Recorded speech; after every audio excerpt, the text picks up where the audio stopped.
자, 여러분 교재에 우리 12페이지가 되겠습니다. 부동산학 총론에 대한 내용이죠. 자, 이 총론에 대한 내용인데 그 1번 문제 보시면은 이 부동산학에 관한 설명으로 틀린 것을 묻습니다. 자, 부동산학인데 자, 1번 지문 보시면은 이 과학을 순수 과학과 응용 과학으로 구분할 때 우리 부동산학은 무슨 과학이죠? 응용 과학이다. 그래서 이 부동산학은 우리가 성격, 학문적 성격을 우선 볼 때 우주의 생성 원리를 설명하는 물리학이라든지 또는 지구과학과 같은 순수 과학이 아니라 현실의 부동산 활동을 대상으로 하는 우리는 응용과학이라는 것. 응용과학으로서의 학문적 성격을 우선 가지고 있습니다. 그래서 1번은 또 맞는 지문이고 2번 부동산학의 연구 대상은 부동산을 대상으로 전개해 나가는 인간의 행위인 부동산 활동, 또 부동산 활동을 둘러싼 여러 가지 형상인 부동산 형상을 포함을 하죠. 뭐 여기에다가 뭐 부동산 문제도 포함시키기도 하는데 대표적인 두 가지입니다. 세 번째, 부동산학의 접근 방법 중 이 종합식 접근 방법은 부동산을 기술적, 경제적, 법률적 측면 등의 복합 개념으로 이해하여 이를 종합해서 이론을 구축하는 방법이다. 그래서 이 부동산학을 우리가 접근하는 방법, 연구하는데 이 접근하는 방법에서 우리가 이 김영진 교수는 뭐를 하죠? 종합식 접근 방법이죠.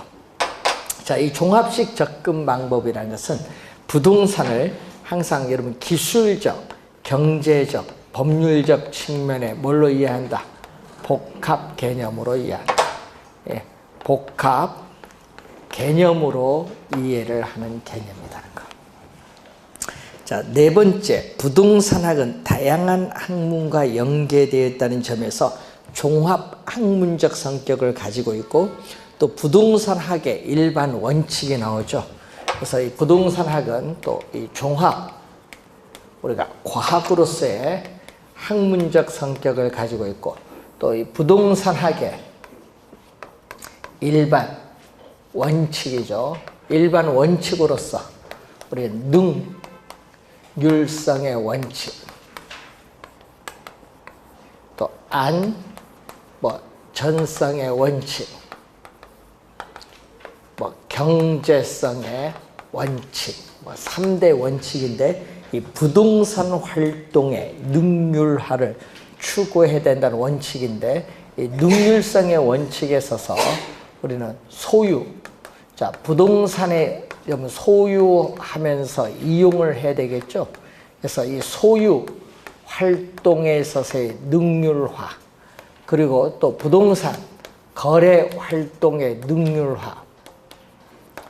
자, 그래서 이 부동산 활동의 능률화를 추구를 해야 된다는 원칙인데 이때 부동산 소유 활동의 능률화를 위해서는 소유 이용의 대상으로서 최유효 이용의 우리가 원리, 원칙, 원리, 원칙을 지도 원리로 삼고 있고 거래 활동의 능률화를 위해서는 거래 질서, 확립의 원칙을 지도 원리로 삼는다.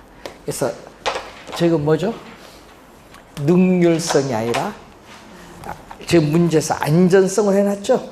그래서 능률성의 원칙입니다. 그래서 5번이 틀린 질문. 자, 안전성은 우리가 이 기술적 측면에서의 안전성이 있느냐, 또 경제적 측면에서의 안전성이 있느냐, 이 법률적 측면에서의 안전성을 고려를 해야 됩니다. 그래서 특히 뭐와 거래 시의 사고의 유의를 해야겠죠. 자, 2번과 3번 문제가 우리가 작년에 개정된 거죠. 한국 표준산업 분류에 따르는 부동산업에 해당되지 않는 걸 봤더니 부동산업은 부동산 임대 및 공급업과 부동산 관련 서비스업으로 크게 둘로 나누죠.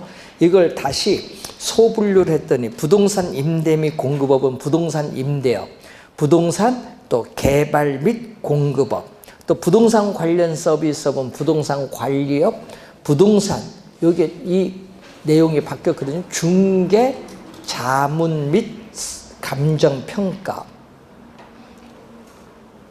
옛날에는요, 자문이 없었죠.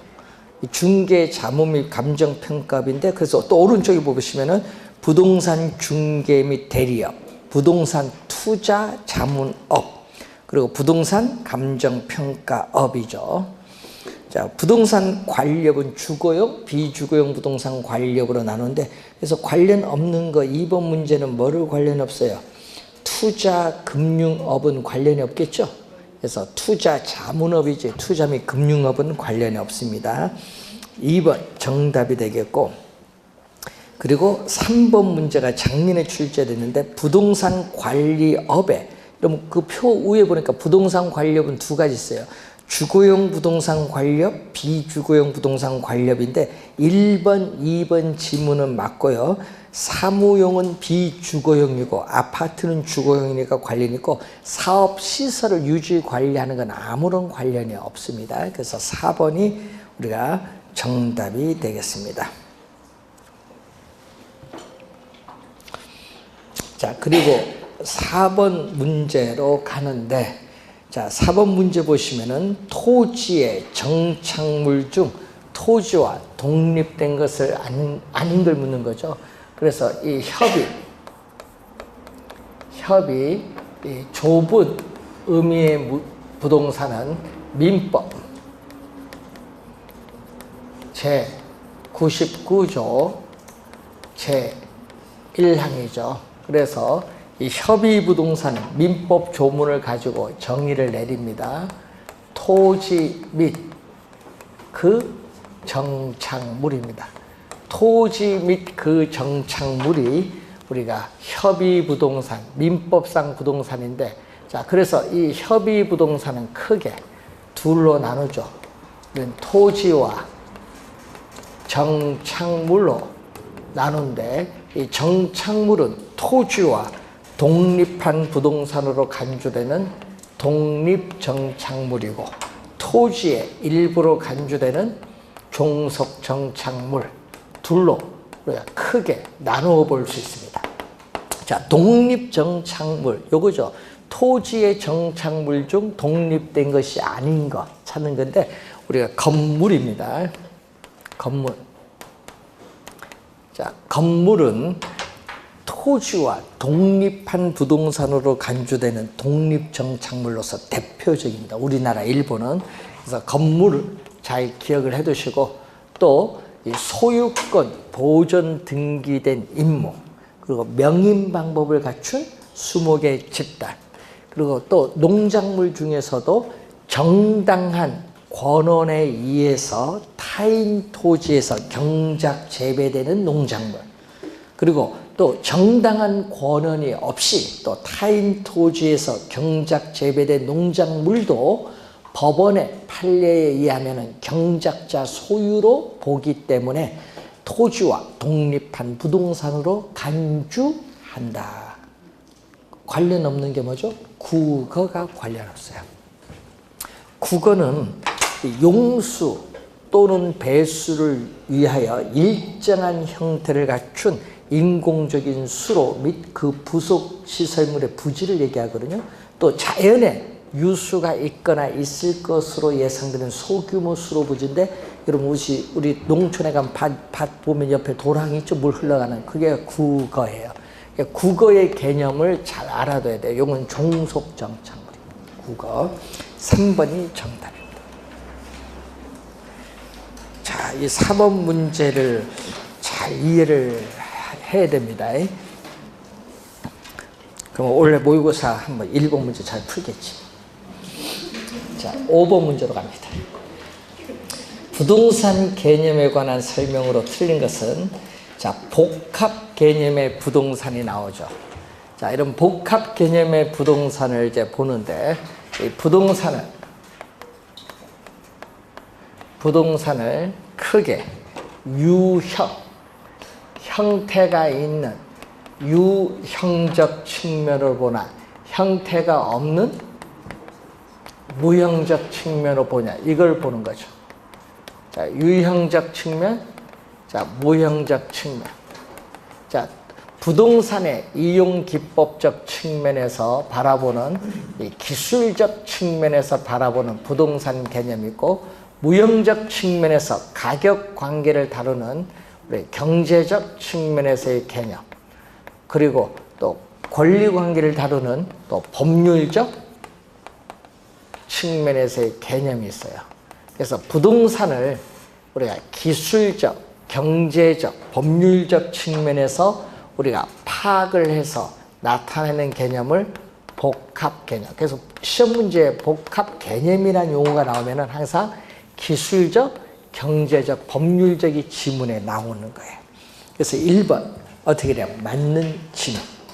아까 우리 종합식도 나왔죠? 기술적, 경제적, 법률적. 2번 민법상 부동산은 요거죠. 자, 민법상 부동산은 민법 조문을 가지고 정의를 내렸기 때문에 이 협의 부동산을 뭐라고 하죠? 민법상 부동산 토지 및 그 정착물. 2번 맞는 지문. 3번 기술적 개념의 부동산은 생산 요소, 자산, 공간, 자연을 만다. 생산 요소, 자산. 이 들어가서 틀렸는데 여러분 기술적 개념의 부동산은 자연, 공간, 위치, 환경을 우리가 의미해요. 그리고 이 경제적 우리가 개념의 부동산, 이 경제적 개념의 부동산이 자산, 자본, 생산 요소, 기업의 생산 활동을 위한 공장 부지로서 제공되는 우리 수동적 측면의 요소인 생산재, 또 인간의 최종 생활의 편의를 위해서 제공되는 소비재 자체가 하나의 상품인데 지금 뭐가 주어졌죠? 자산과 뭘로? 생산 요소. 요거는 경제적 개념. 자연, 공간, 요거는 무슨 개념? 기술적 개념. 3번 정답. 요것만 알아도 하나 맞추는 문제죠. 뭐. 준부동산이죠. 자, 이 협의 부동산에 뭐를 대주죠? 부동산을 더해주면은 이걸 광의, 넓은 의미의 부동산이라고 한다. 자, 준부동산의 여러분 개념, 지금 요걸 묻는데 이 개념은 뭐를 알아야 돼요? 성립 요건을 알아야 해요. 성립 요건. 그래서 이 성립 요건을 보면은 등기 또는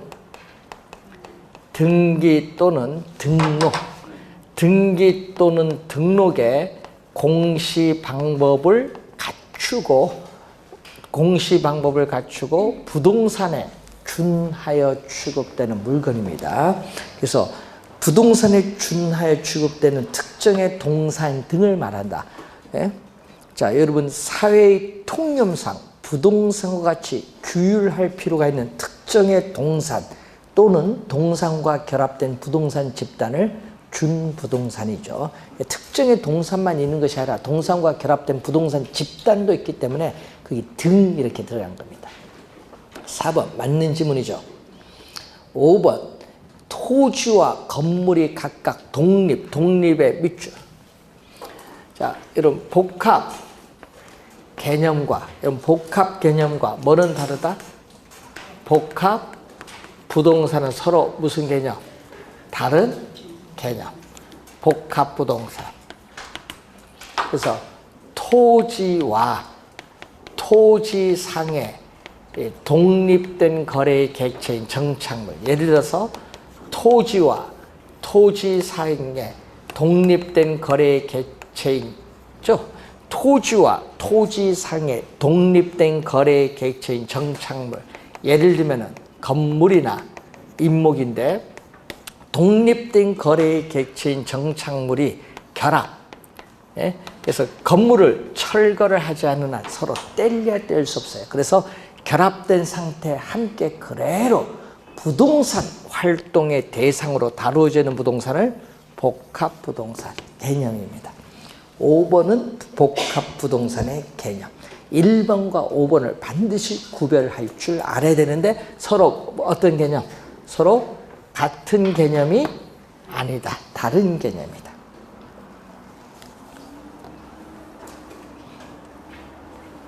자, 6번.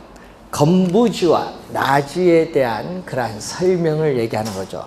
자, 택지는 건축할 수 있는 토지를 택지인데, 택지상에 우리는 건축할 수 있는 토지인데 건축물이 없는 토지를 나지라고 하고, 택지상에 건축물이 서 있는 부지를 건부지라고 하죠. 건축물이 있어요. 그래서 이렇게 토지에 건물이 있다는 얘기죠. 이 건축물이 서 있는 이 부지를 우리는 건부지라고 합니다. 자, 그런데 나지의 개념을 보면은, 자, 그 나지의 개념이 1번과 2번 지문이 나지 개념이거든요. 자, 토지 보상평가 지침 제3조 제5에 나오는 지문 1, 2번이 구성돼요. 자, 나지란 토지에 건물 기타 정착물이 없고 토지의 사용수익을 제한하는 거죠. 지상권 등 토지의 사용수익을 제한하는 사법상의 권리가 설정되어 있지 아니한 토지를 뭐라고 한다? 나지. 이게 1번, 2번 지문으로 두 개로 구성해서 나왔어요. 맞는 지문이죠. 3번 건부지 가격. 여러분, 이 건부지 가격은 어떻게 돼요? 토지상의 건축물로 인해서 토지의 사용 수익이 제한을 받아요. 건물이 없는 나지에 비해서 토지의 최유효 이용의 상태를 저해를 받게 돼서 우리는 토지 가치가 오히려 하락을 하게 되는데, 이것을 우리는 건부감가라고 하죠. 건부감가는 건물이 없는 나지 가격과 건물이 있는 건부지 가격을 비교하면 어디가 크다? 나지 가격이 크죠. 그러니까 건부지 가격이 나지 가격보다 낮아요. 높게 평가한다니까 틀린 지문 3번 정답. 뭐가 돼? 요거 낮게 평가돼야지. 자, 건부지는 지상에 있는 건물에서 사용 수익이 제한되는 경우가 있죠. 그래서 최유효 이용을 줘야 되니까 뭐가 발생하는 거예요? 건부 감가가 발생하지. 자, 5번에 건부지는 건물 등이 부지의 최유효 이용에 적합하지 못하는 경우에는 나지에 비해서 최유효 이용의 기대 가능성이 낮으니까 건부지 가격은 나지 가격보다 낮은 건부 감가가 발생하는 거죠. 예외적으로 오늘 우리 배우셨던 예외적으로 또 뭐도 발생할 수 있다? 건부 증가가 발생하죠. 여러분, 개발 제한 구역 내에서 건폐율 용적률의 규제가 강화될 경우에 발생하는데, 이럴 경우에는 건부지 가격이 오히려 나지 가격보다 높게 나타날 수 있어요. 자, 여러분 시험 문제에 나지 건부지 자주 출제가 되는 용어거든요. 그래서 좀 주의 좀 해두셔야 되겠고, 자, 7번 문제. 부동산 활동에 따르는 토지 분류 중 지적 공부에 등록된 토지가 강물이나 냇물, 이런 물에 침식이 돼서 수면 밑으로 잠긴 토지를 우리는 전문용어로 뭐라고 하죠? 포락지. 예, 포락지. 포락지. 그래서 개인의 사유지인 전답 등이 강물에 침식이 되면서 집안이 절토돼서 하천으로 변한 토지를 뭐라고 한다? 포락지라고 해요. 그래서 포락지 개념 우리가 10회 시험에도 출제했고 26회, 28회 시험에 출제된 용어예요. 자, 8번 문제로 갑니다. 이런 게 어려운 겁니다. 다음 중 옳은 것은 모두 몇 개. 이런 문제가 난이도 상이야. 난이도 상. 5개 보기 중에 하나 모르면 틀려요. 이게 어려운 거예요. 시험 문제 나오면. 자, 첫 번째, 지력 회복을 위해서 정상적으로 쉬게 하는 토지, 특히 농지 등에 있어서 그렇죠. 이것을 뭐라고 한다? 휴한지지, 휴한지. 자, 휴한지에 대한 설명. 첫 번째 틀렸죠. 공지가 아니잖아요.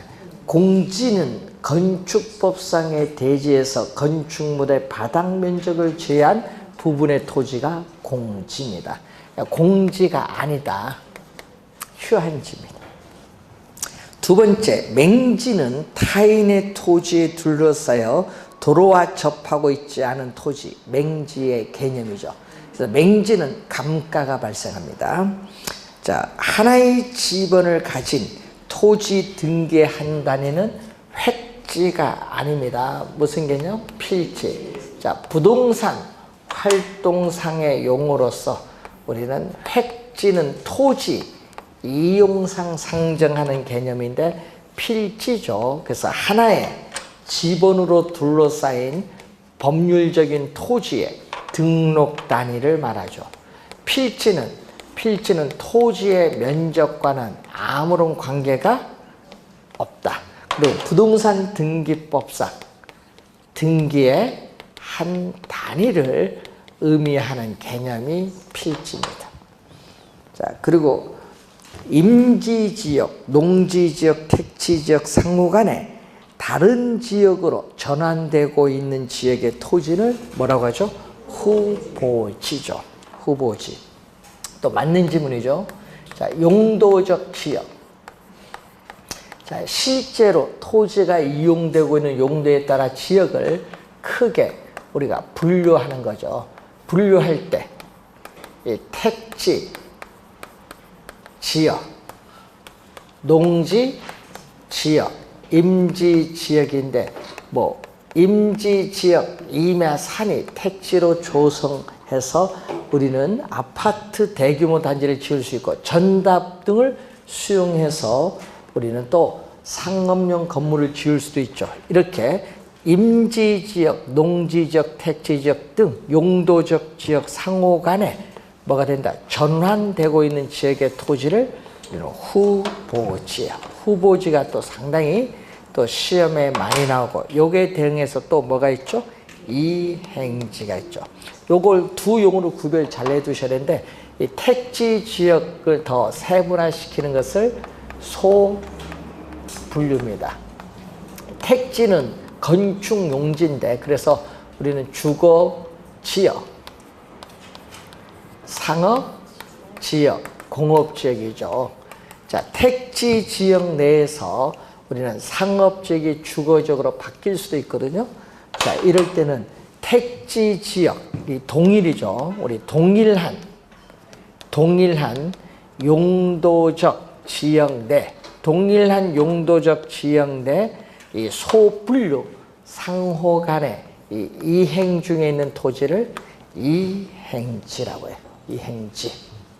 자, 그래서 개념, 후보지, 이행지 개념 구별을 잘 해두셔야 될 용어입니다. 원래 29회 출제 예상되는 용어거든요. 그래서 잘 알아두셔야 되겠고, 자, 다섯 번째, 법지는 소유권은 인정되지만 이용 실익이 없거나 그리고 적은 토지를 말한다. 어떻게 돼요? 법지. 맞는 지문이죠. 그래서 3개가 맞네요. 3번 정답. 법지와 반대되는 개념. 작년에 출제했잖아요. 자, 법지와 반대되는 개념이 빈지를 작년 시험에 포락지 예를 주고 빈지로 물었어요. 빈지는 바닷가.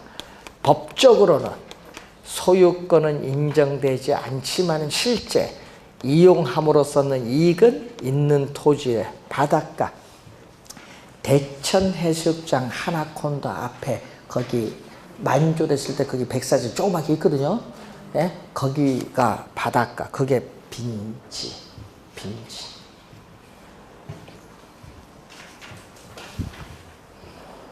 자, 이런 문제가 어려워요. 하나 모르면 틀리는 거. 9번 문제, 이런 건 쉬운 문제. 작년에 출제했잖아요. 이용 상태에 따르는 토지 용어의 설명으로 틀린 것은 부지는 도로 부지, 하천 부지와 같이 일정한 용도로 이용된, 용도가 떴죠. 일정한 용도로 제공되는 바닥 토지가 부지야. 1번 부지 개념 맞습니다. 용도가 포인트고, 2번 선하지는 아까 우리 많이 배웠잖아요. 선하지는 뭐죠? 고합선 아래에 있는 토지인데 뭐가 발생하죠? 맹지도 감가가 발생을 하지만은 또 선하지도 뭐가 발생한다? 감가가 발생해요.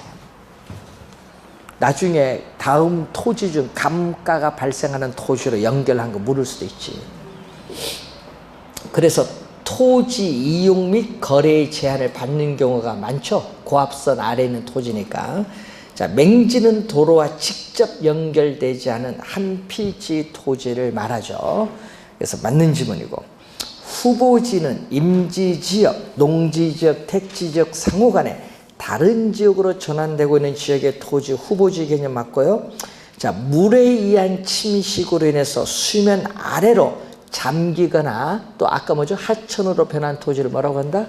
포락지. 빈지가 아니라 포락지에란 설명을 출제했어요. 5번 정답. 이런 문제는 좀 쉬운 문제예요. 박스가 아니니까. 올해 시험은 박스로 출제가 예상됩니다. 자, 10번. 주택의 유형에 관한 설명으로 옳은 것은, 자, 연립주택 뭐 쭉 나오고 있는데, 단독주택에 있어서 대표적인 게, 자, 건축법상 단독주택에서 대표적인 게 뭐죠? 우리는 가구, 다중 할까요? 다중주택, 그리고 여러분 다가구 주택은요, 공동주택이 아니라 뭐죠? 단독주택이에요. 자, 공동주택에 있어서 아파트, 그리고 연립주택, 그리고 다세대. 여러분 다세대는 공동주택을 말하죠. 뭐 기숙사. 공간은 단독입니다. 자, 여러분 거기에 연립주택은 주택으로 쓰는 한 개동의 바닥면적 합계. 여러분 바닥면적 합계가 뭐죠? 우리는 연면적이죠. 660제곱미터 이하이고 층수는 4개층 이하 하니까 틀렸는데, 자, 요것은 4개층 이하고 요거는 뭐죠? 5개층 이상이 되겠고, 자, 연립주택. 자, 연립주택은 660제곱미터 초과하고, 다세대 주택은 660제곱미터 이하.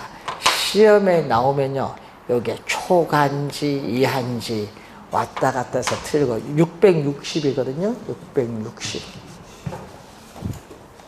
1번 틀렸고, 2번 다가구 주택은 주택으로 쓰이는 층수가 3개층 이하이고 한 개동의 바닥면적 하면 안 되죠. 바닥면적의 합계 이렇게 해야지. 330제곱미터인 공동주택. 다가구 주택은 공동주택이 아니라 뭐다? 공동주택이 아니라 단독주택이죠. 단독주택. 그래서 우선 2번도 뭐 했다? 틀린 지문이 되겠습니다.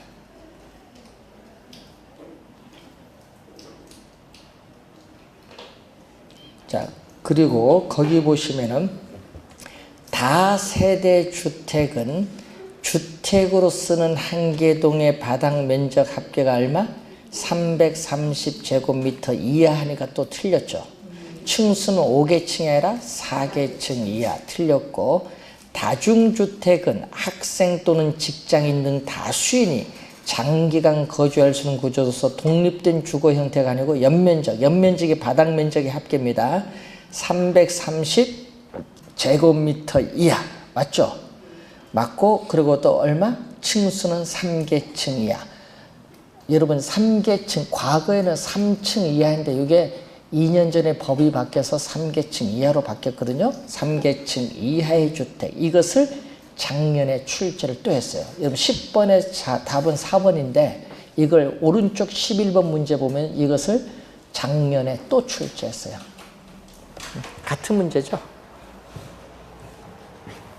그래서 여러분 다중주택 요게 몇 개층?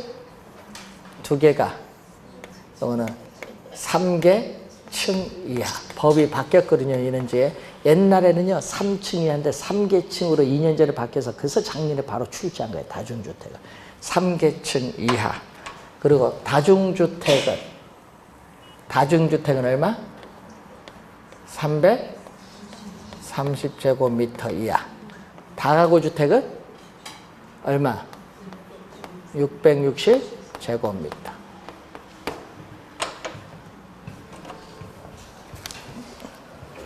자, 그것을 우선 여러분이 이해를 해 두시면 되는데, 거기서 거기 2번 지문에 여러분 330이 아니라 얼마? 660. 그게 해설에 그게 오타가 났어요. 660입니다.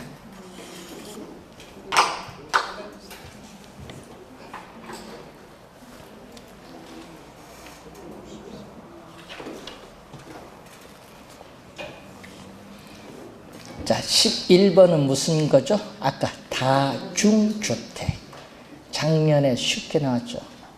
자, 12번. 부동산을 다양한 기준에 따라 분류하여 설명한 것으로 옳은 것은 공간 정보의 구축 및 관리 등에 관한 법령상, 자, 용수 또는 배수를 위해서 일정한 형태를 갖춘 인공적인 수로 등 및 그 부속 시설물의 부지 또는 자연적인 유수가 있거나 있을 것으로 예상되는 소규모 수로 부지 지목을 유지가 아니라 국어의 설명.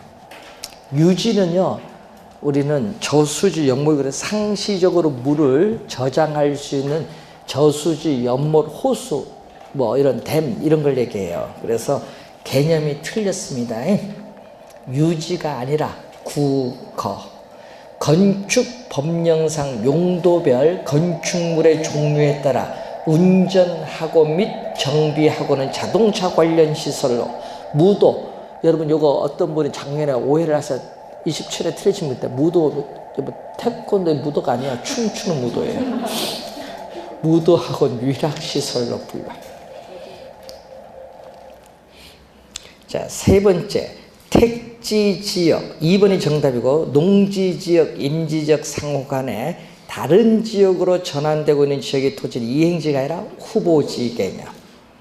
자, 주택법령상 도시형 생활주택은 여러분 주택 외의 건축물과 그 부속 토지로서 주거시설로 이용 가능한 시설 등을 만든다. 이거는 도시형 생활주택이 아니라 준주택의 개념. 준주택. 그래서 4번 준주택입니다. 자, 5번 우리 국토의 계획 및 이용에 관한 법령상 이 환경과 경관을 보호하고 과밀을 방지하기 위하여 건축물 높이의 최고 한도를 정할 필요가 있는 지역에 대해서 뭘로? 최고 지구로 지정하죠. 여러분이 보호지구가 아니죠.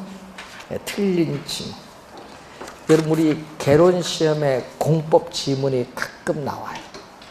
그래서 주택법상 주택 개념, 그리고 뭐 요즘 많이 나오대요. 주택 개념, 그리고 공동주택 건축법상의 개념. 이게 가끔 출제를 합니다. 왜 또 출제하냐면요, 부동산 가격 공시에도 중요하니까. 자, 이건 공법에서 좀 참고 삼아서 공부하시고, 자, 13번 문제로 갑니다. 토지의 특성에 관한 설명으로 틀린 것은, 자, 영속성으로 인해서 원칙적으로 감가상각이 적용되지 않는다. 자, 토지가 자연물로서 우리가 본래 가지고 있는 특성이 주어지죠. 자, 그 특성 중에 부동성, 부증성, 영속성이 있어요. 자, 영속성은 토지를 사용하여도 우리가 소모되지 않는 특성이에요. 소모되지 않는 뭐죠? 비소모적 재화. 자, 비소모적 재화니까 원칙적으로 우리는 물리적 측면에서의 토지의 감가상각 이론은 적용할 수 없다. 물리적은 생략해도 돼요. 그런데 뭐는 항상 붙여야 돼? 경제적은 항상 붙여야 됩니다. 자, 오늘 예를 들어 뭐 폐광촌에 서서 우리는 폐광이 되면은 경제적 측면에서 토지 가치는 하락할 수 있죠. 경제적 감가는 가능한데 문제는 경제적은 반드시 붙여야 돼. 그렇지만 물리적은 생략해도 관계는 없어요. 그냥 감가해도 물리적 감가입니다. 그래서 1번 맞는 지문입니다. 2번 부동성으로 인해서 부동산 활동이 국주화된다. 자, 부동성으로 인해서 부동산 활동 및 부동산 형상을 고도로 뭐한다? 국지화. 시험에 단골로 출제되는 용어라고 했습니다. 자, 세 번째 보시면은 부증성. 부증성으로 인해서 토지 이용이 집약화된다. 자, 인구는 계속 도시로 집중돼서 토지에 대한 택지에 대한 수요는 계속 증가하지만은 공급의 한계로 인해서 부족 문제로 인해서 누가 경쟁을 벌이죠? 토지를 이용하는 수요자 간의 경쟁이 벌어지죠. 수요자 간의 경쟁이 벌어지면서 지가가 우리는 경쟁이 심할수록 계속 오르게 돼서 우리는 건물이 고중화되는 토지 이용에서의 뭐를? 집약화를 촉진한다. 토지 이용에서의 집약화를 촉진하죠. 그래서 집약화라는 용어는 뭐와 관련이 있다? 부증성. 맞는 지문이고, 개별성으로 인해서 부의 외부 효과가 발생한다. 자, 위치가 고정됐기 때문에 그 위치를 둘러싼 외부 환경 조건의 변화에서 부동산 가치가 달라지는 외부 효과는 개별성이 아니라 뭐죠? 부동성. 부동성이라든지 또 여러분 인접성이라는 게 있죠. 위치는 고정됐고 그 옆에 토지와 연결되어 있다는 인접성도 관련이 있어요. 개별성은 아무런 관련이 없어요. 자, 개별성은 부의 외부 효과는 관련 없다. 그래서 정답은 몇 번? 4번. 토지 이용 주체의 목적에 따라 인위적으로 분할 또는 합병하여 어떻게 이용할 수 있다. 요거는 무슨 특성이죠? 인문적. 토지와 인간의 관계에 있어서 인간이 토지에 인위적으로 부여한 특성 중에 용도의 다양성도 있지만 이 용도의 다양성을 지원해주는 기능, 요걸 의미하죠. 5번 지문은 토지의 뭐? 병합, 분할의 가능성, 요 설명입니다. 5번 지문. 자, 14번. 토지의 자연적 특성 중 영속성에 관한 설명으로 옳은 것을 모두 고른 것.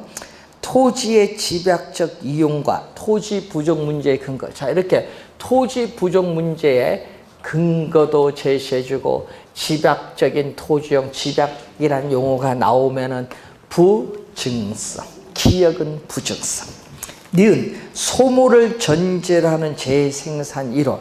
자, 여러분 요거에 비소모적 재화이기 때문에 토지의 소모를 전제로 하는 재생산 이론 성립되지 않고 또 감가상각 이론은 적용되지 않는다. 니은 영속성입니다. 디귿 부동산 활동을 임장 활동시킨다. 자, 여러분 각종 우리 자료를 수집해서 부동산이 위치해 있는 현장에 가서 확인하는 임장 활동이 나오고 부동산 가치에 영향을 미치는 지역 요인에 대한 분석, 이 지역 분석의 근거, 필요성을 제기해 주는 것은 뭐죠? 부동성. 디귿 틀렸고, 네 번째, 일물일가의 법칙이 어떻게 돼? 배제된다. 개별성이죠. 자, 개별성으로 인해서 토지, 상품은 뭐가 돼? 표준화가 어려워요. 비표준화로 인해서 또는 우리는 개별성이 강하기 때문에 일물, 일가의 법칙이 적용되지 않고 또 이 개별성은 또 뭐죠? 물리적으로 토지의 대체는 뭐다? 불가능하죠. 비대체성으로 인해서 우리는 토지 시장에 있어서 토지 상품 간의 완전한 대체 관계를 제약한다. 자, 완전한 대체 관계를 제약하는 것. 이것은 무슨 특성? 개별성. 네 번째 틀렸고, 부동산 활동을 장기 배려를 한다. 자, 토지로부터 얻는 수익. 자, 비소모적 재화이기 때문에 토지 수익은 뭐가 발생한다? 영속적이기 때문에 부동산 활동 시에 또 장기적인 배려가 필요하다. 자, 장기적인 배려가 필요하다. 그리고 또 거기에 맨 끝에 가치 보존력. 자, 토지는 또 비소모적 재화이기 때문에 가치에 소모가 없어서 가치의 보존력이 우수한 것도 바로 뭐의 특성?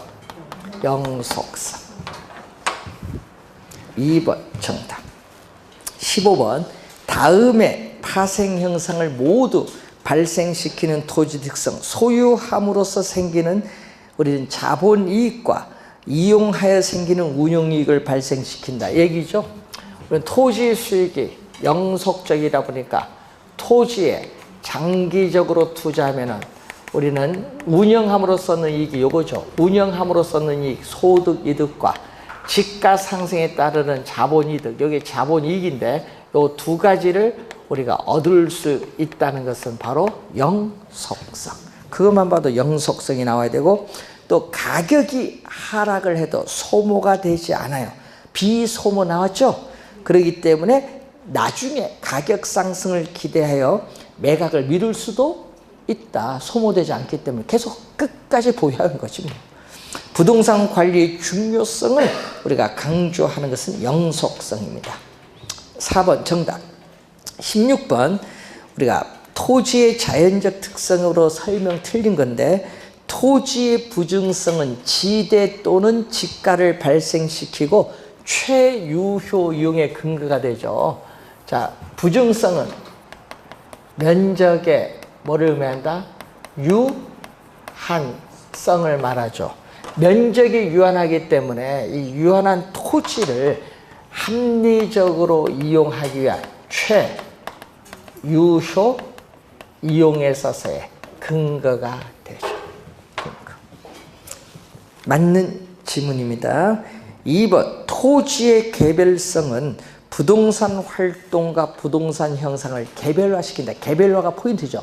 개별화시키기 때문에 부동산 원리 도출 이론의 전개가 어렵습니다.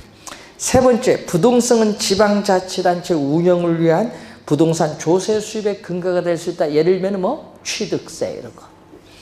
자, 네 번째, 영속성은 미래의 수익을 가정하고 가치를 평가하는 직접 환호법이죠. 얘기죠. 비소모적 재화이죠.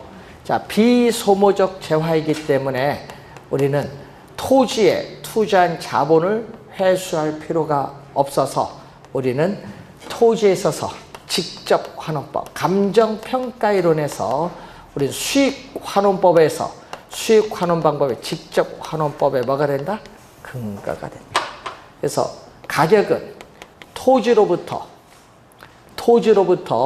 우리 장래에 기대되는 순수익을 뭘로? 환원 이율로 환원하면은 구할 수 있는 거. 이게 직접 환원. 영속성입니다. 다섯 번째, 토지 부증성으로 인해서 이용 전환을 통한 토지 용도적 공급은 더 이상 늘릴 수 없다. 자, 물리적 공급은 어떻게 되죠? 자, 물리적 공급은 이렇게 자연적으로 주어진 지표의 총량인데 이 지표 총량 중에서 인간이 이용할 수 있는 부분의 토지를 용도적, 경제적 공급인데 택지 조성, 간척 개발 등을 통해서 어떻게 돼요? 이렇게 인간이 이용할 수 없었던 토지를 인간이 이용할 수 있게끔 늘려줄 수 있죠. 물리적 양은 변화가 없지만은 용도적 측면에서의 토지 양은 증가시켜줄 수 있다. 여기에 포인트. 5번 정답. 올해 시험은 박스가 좀 주의해 두시고 그 중에서도 부동성을 좀 주의하실 거예요. 29회 시험.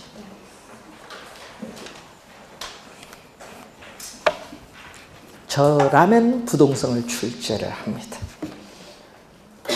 이렇게 농담 삼아 얘기했는데 나옵니다. 작년에도 시험식 외치는 주택 법이 바뀌었기 때문에 나온다. 바로 나오는 거예요. 중요한 거는요, 출제운도 안 놓칩니다. 자, 총론 세 문제 출제되는 부분에 있고요. 잠시 쉬고 경제론 배웠습니다.